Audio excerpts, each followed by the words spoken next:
nation under God, indivisible, with liberty and justice for all. Would the clerk call the roll, please? Commissioner Look. Here. Commissioner Brastad. Here. Commissioner West.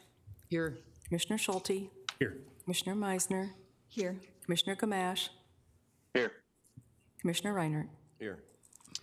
And the record will show that 6 of us elected officials or county commissioners are in the room, and 1 county commissioner is joining us via WebEx, Commissioner Gamache.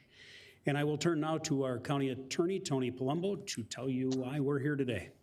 Morning, Mr. Chair, members of the board. My understanding is this meeting is being called as an emergency meeting pursuant to Minnesota Statute 13D04, Subdivision 3. It is the judgment of the board, is my understanding, that the board must act immediately on some matters, and that is why the matter has been declared an emergency meeting. And the topics that are set forth on the agenda will be the only things that are considered for purposes of this meeting. Thank you, Attorney Palumbo. Our first item on the agenda is to consider approving a temporary extension of business renewal licenses and fees for food, beverage, and lodging licenses until March 31st of 2021. Is there a motion to approve? So moved. Second. A motion by Commissioner Brastad and a second by Commissioner West. Is there further discussion on this item? Commissioner Meisner. Thank you, Mr. Chair. Just to thank you for being proactive about this. Excuse me. In terms of the license fees, it's something that I don't necessarily think about in terms of really adding up or helping small businesses. And after looking at the numbers with the data, it absolutely does. So thank you. I think this is a good move. Thank you. And I will go on to say that the idea of the extension isn't really just pushing off the date they have to pay just for the sake of giving them more time. It's giving us more time to get business grants into their hands so they can use these business grants to help cover these type of expenses. So this 3-month reprieve will be very beneficial to them and us to get the money into their hands. And again, this is an equivalent amount, I believe, of about $575,000 that we do take in for these monitoring fees and license fees. And for this reason, it's a good deal of sum of money to a number of these businesses and will make a difference to them. Commissioner Meisner. Thank you, Mr. Chair. And just to clarify too for the public, so once we approve this, so businesses who don't meet the December deadline will automatically, they don't have to have another process for asking for an abatement or an extension. So this will automatically be in place, and the new date will be for March 31st of 2021. And I just wanted to put that out there in terms of just understanding for businesses. And that's correct. And for those businesses that have already paid this license fee, you will still be available in line for business grants. You can still get a business grant to reimburse yourself for those costs, for those fees you may have already paid that were due by the end of this month. Commissioner Reinert. And so a lot of companies probably won't know about this. Is there some kind of plan for communication with them? For that, I will turn to Administrator Silveraja. Thank you, Mr. Chair, Commissioners, Commissioner Reinert. Yes, our public information area is ready with a press release to get that out to the media. We will also have it out on social media. We are sharing it with all of the city's economic development folks as well, the local chambers, in order to push the information out to as many entities as possible. Okay, thank you. And I also plan to communicate with all the city council members and mayors in the 7 cities that are in my district, and I'm sure you will too, and Facebook and everything else to help with that. Thank you. And again, this is specifically related to renewal of business licenses, which affects mostly food and beverage and lodging. So those will be the businesses most heavily affected by this. Commissioner Gamache, because you're distant, I'll give you an opportunity to respond so you don't have to raise your hand or anything. Any comments? Thank you, Mr. Chair. No, I had the same question that Commissioner Reinert had, and Administrator Silveraja handled that, and we've got all the information, so thank you. Thank you. Any further discussion? Seeing none. All those in favor, please signify by saying aye. Aye. Aye. Aye. Anyone opposed? That will pass unanimously. Secondly, on our agenda today, we'll consider approving criteria for the County Business Nonprofit Relief Grant Program. As most of you are aware, we've received from the state of Minnesota a sum just short of $7 million that we want to get into the hands of our businesses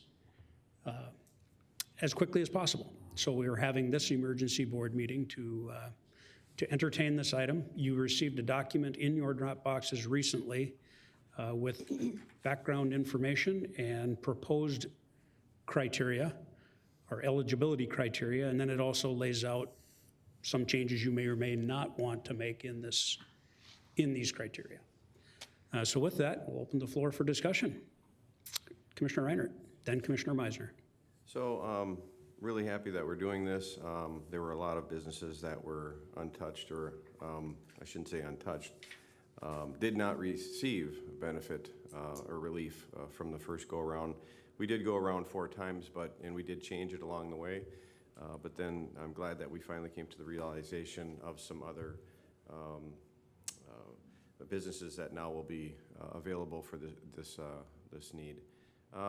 What I'd like to see, though, is because those businesses now that we've expanded to, and now that we've realized that they also are in need, that we take a look at either at the same time or maybe after the fact their need, and possibly allow them to retroactively, I guess, have benefit from some of the previous rounds. It was $10,000 a few times, and had we, I guess, included them the first time, they had need then.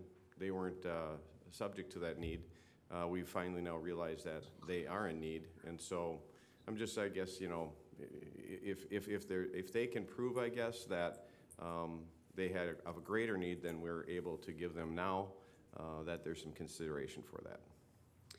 Well, thank you for those comments. My first response may be that the CARES Act dollars, which we were disseminating last time, had different criteria, federally regulated, mandated criteria, and the funds we're disseminating this time are state dollars with a lot less restrictions. We have a lot more freedom to get this money into the hands of business.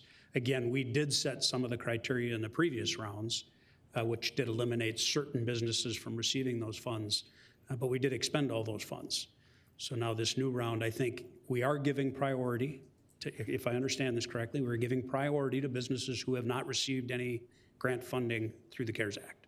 So just as you suggest, we will be looking at those, not just bars and restaurants, any business that was hurt by COVID-19 and the EO 20-99, even the ripple effects.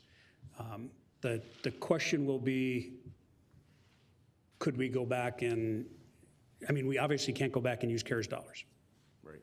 We have to use our current state dollars, and then the question is, how do we most evenly spread that around and get it to those businesses that need it? And that's what we're here for today, and I do appreciate your comments and understand them. Okay, thank you. You bet. Commissioner Meisner. Thank you, Mr. Chair.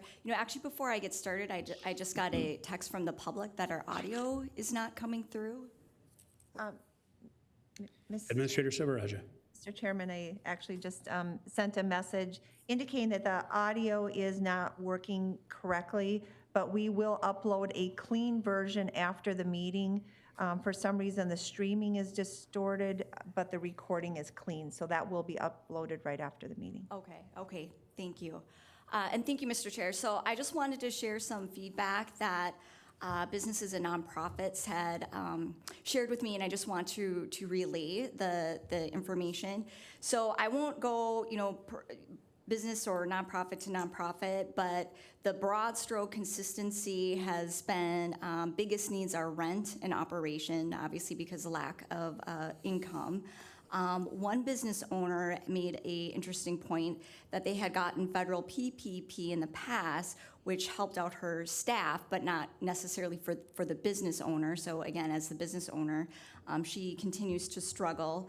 And then for one of our nonprofits, and this kind of goes into depending what the federal funding, which is going to be coming later, but one of the needs are unpaid sick leave, risk pay, that kind of a thing. And then one of the business owners, which is, I know we're going to be discussing this is in the proposal, but newly established businesses, so kind of that gray area where they were in mid-project, they had to commit with the project, and now they're kind of in this predicament. So that's kind of the broad strokes. Again, I would say I kept hearing about rent and operations, being able to pay for staff. And then I just want to list the actual companies and nonprofits that did reach out to me. So More Than Dance, Webability, Grandpa's Ice Cream, Achieve Services, Alexandra House, Mateer Properties, Stepping Stone, Urban Air, Seika Food Shelf, Fridley Alano, which is the AA and Al-Anon chapters in Fridley, Margie's Kitchen and Cocktails, Fogarty Arena, Anderson's Residential Heating and AC. And that completes my comments at this time. Again, I just wanted to relay that.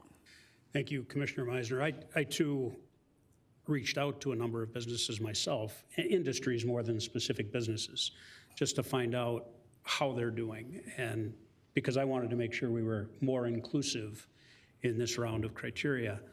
I talked to a number of attorneys who said, no, we're in good shape. We're hit a little bit, but not to the point where we need help. We're still working.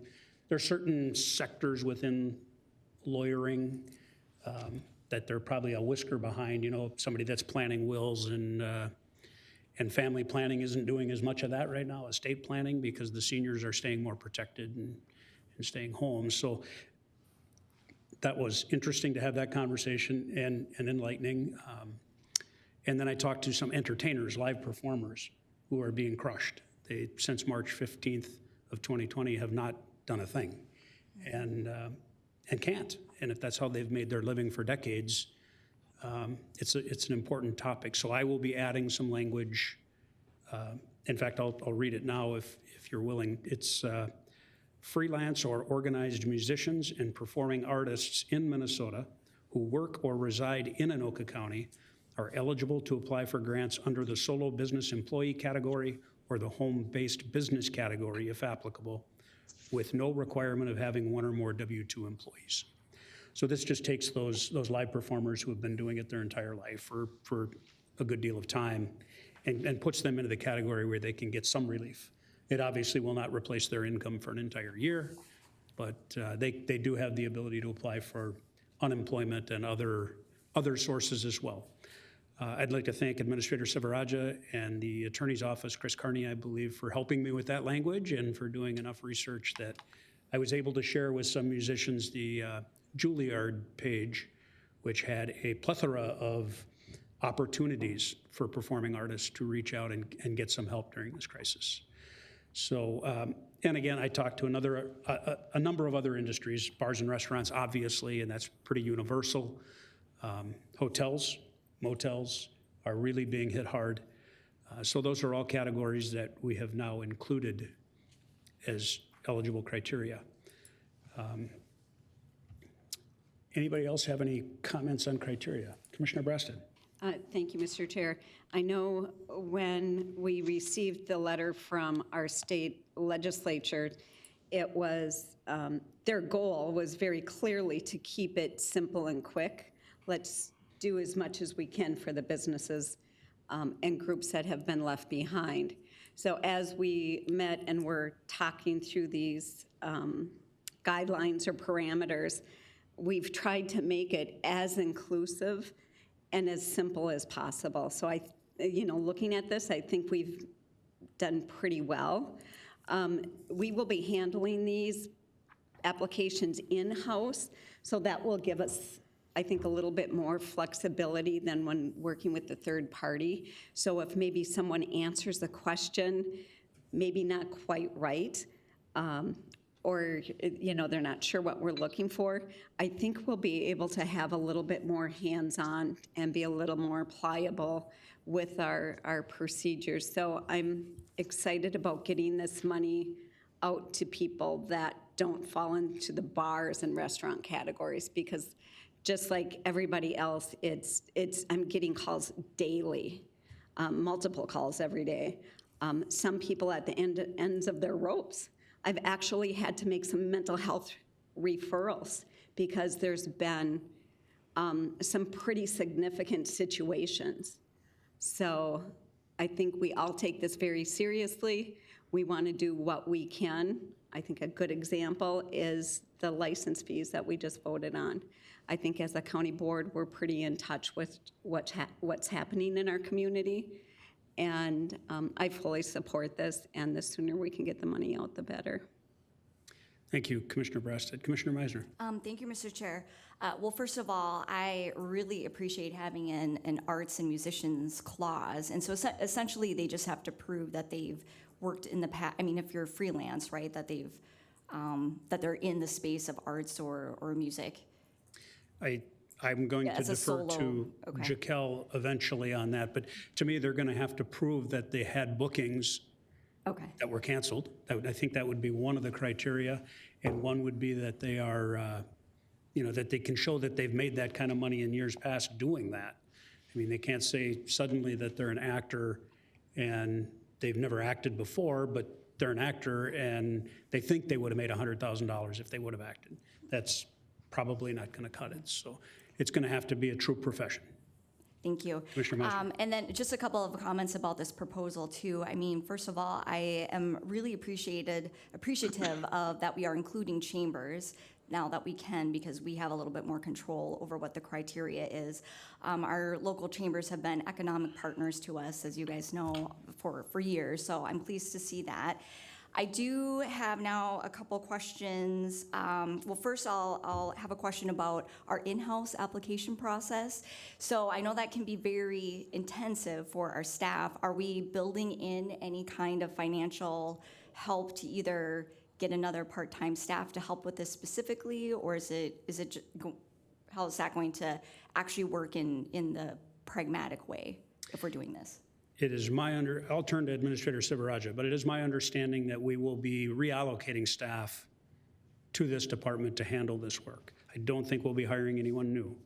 Administrator Sivaraja. Thank you, Mr. Chairman, members of the County Board, Commissioner Meisner. Yes, that is correct. We have someone from finance. We have someone from another department as well. So we will be reallocating staff to assist with this process. I know that Karen Skepper has also indicated that she would be willing to assist. So we will have a team of folks working on this. It will not fall all on Jaquel's lap because she has a lot on her plate already. So we do have staff that will be allocated towards this. And for the edification of the viewing public, our administrative fees for this round, our administrative costs are eligible less than half of what they were from the CARES Act. While the CARES Act, I believe we had 4.5% allocated for administration, and it's 2.5% here, so not less than half, but about half. So we can only use 2.5% of this money towards the administration of this, which it'll take every penny of that. It's a lot of work, and our staff is going to be working overtime to get it done and out the door on time. So, Commissioner Meisner. I'm sorry, Mr. Chair.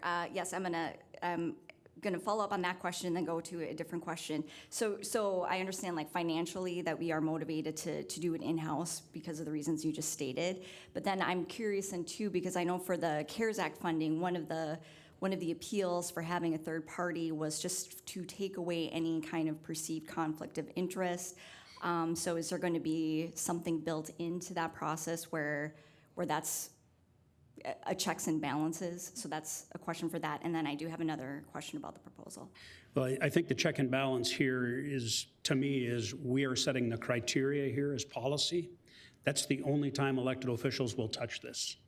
After that, it goes in-house to staff only, who I don't perceive any conflict of interest in helping business in Anoka County. In fact, their interest is to help business in Anoka County. So I would suggest that there is no conflict there.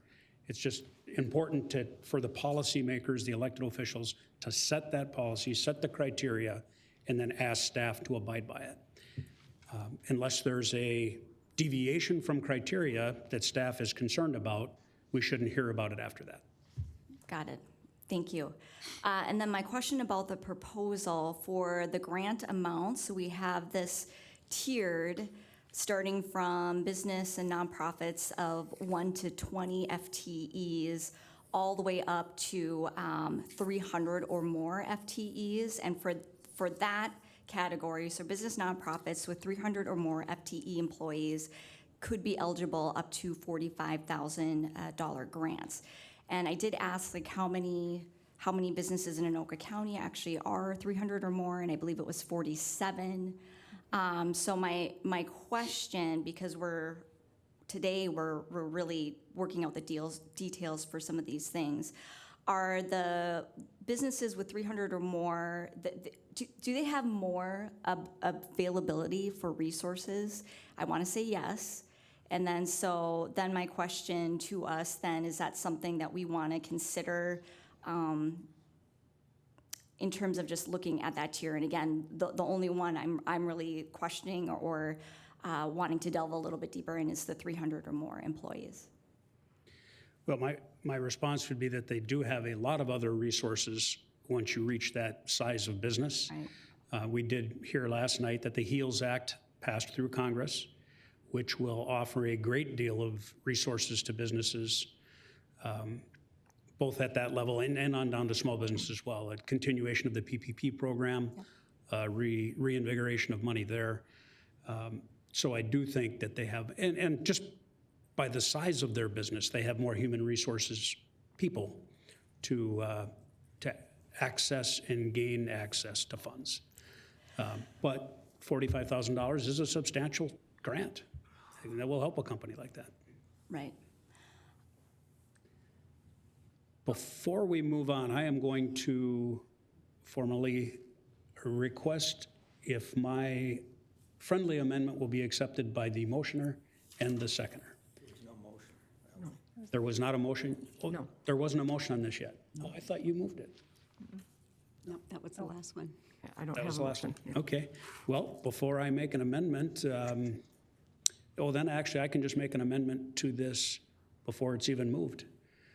So I am going to, I'm going to turn to Commissioner Reinert first to see if he wants to add anything before we, No, because we should move this and get it on the table I was just before going to we. suggest we can just move it with including your amendment. Right. And then there can be a second to that, and I guess I would do that. Yeah, and we should do that before we discuss it too much more. We should have it on the floor. Yeah. So I'll second.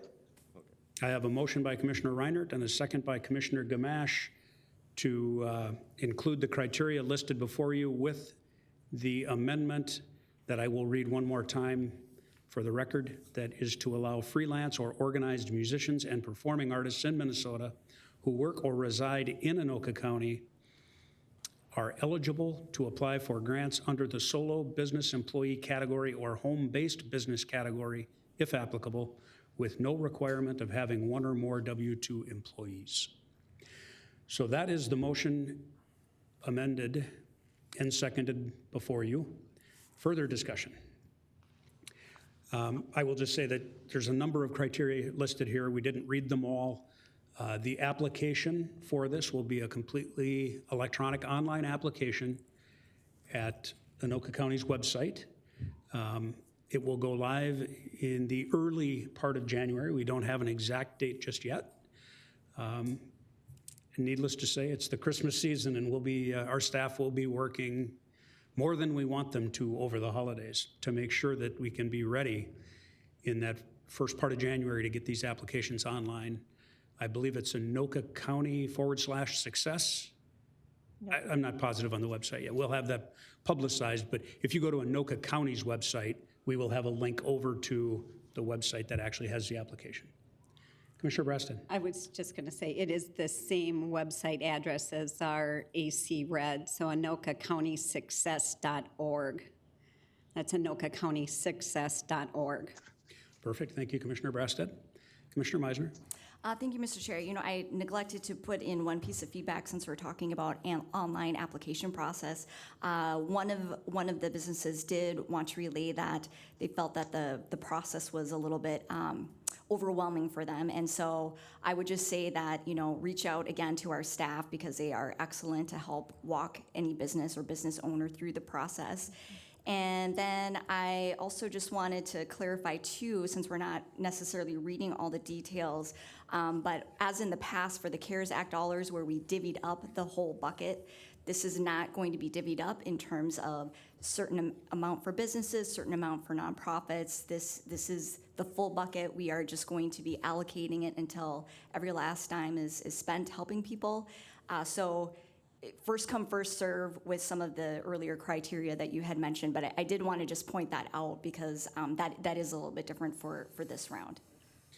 Thank you, Commissioner Meisner. And I will read just a couple of the criteria, not all of them, but it's important to know that you are in good standing with the state of Minnesota, Secretary of State, and that you have no tax liens filed against your organization. You must be licensed and in good standing with all local city ordinances, and that if you did open during the pandemic, you are eligible for this round. You'll need to provide clear documentation on how the pandemic impacted your operations, and your startup costs for your business will not be included as eligible criteria, because you'd have those startup costs whether COVID-19 hit you or not. So, and then there are more, but that's kind of the early list of, and you'll find those all online. And just know that our staff is a phone call away, and we will do what we can to expedite your process. We are not going to hand out these grants willy-nilly. We are going to make sure the companies, businesses, people that are receiving these dollars are truly not only in need, but deserving, that they have actually been affected by COVID-19. This will not be a windfall for anybody. However, with that said, it may be the savior for a great many. It may be the last thing that keeps them from having to close the doors for good, or even close the doors for a year and then try to restart later, which is a monumental task. So with that said, is there further discussion? Mr. Chair? Commissioner Reinhardt, then Commissioner Gamache.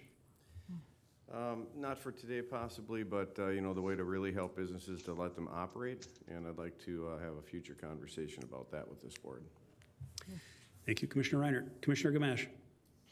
Thank you, Mr. Chair. I appreciate the addition of artists and musicians, and I'm glad that you were able to sit down with the county attorney's office and others to work this out, because I can only imagine that this is going to be a little difficult, being that we probably have artists that have performed and musicians that have performed in Anoka County from almost all over the state, and even people from Wisconsin. And I'm kind of wondering, I'm a little overwhelmed as to try to figure out how that will work, but I'm glad that we've got it in place and that we can, and that you've already begun working with our team to begin that process, because I think that's it's gonna be a little overwhelming as I indicated, but I appreciate that the opportunity and that we're going to try to do this, because there is a big need. But so thank you, Mr. Chair, for the work that you've already done on this.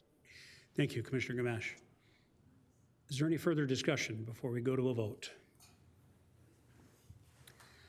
Seeing none. We can do a vote by acclamation here, right? We don't need a roll call vote? I mean, it's $7 million, but we're not signing a contract, and we're not. I will turn to the county attorney for that answer. Can we just do a vote by acclamation here, or do we need a roll call vote for?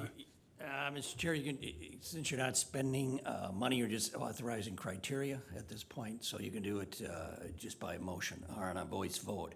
I think we should be very clear to follow up on Commissioner Gamache's. This is performing artists, correct? Correct. As opposed to painters and sculptors and things like that. Correct. So I think the public should be aware. Artists cover a broad category, but the intent of this board and in this motion is to help those who are performing artists, correct? Thank you for the clarification. With that, all those in favor, please signify by saying aye. Aye. Aye. Anyone opposed? That will pass unanimously. That does conclude our agenda for today, and being an emergency county board meeting, we can take up no other business. So with that, we are adjourned. Thank you, everybody. Thanks, Mike. Merry Christmas.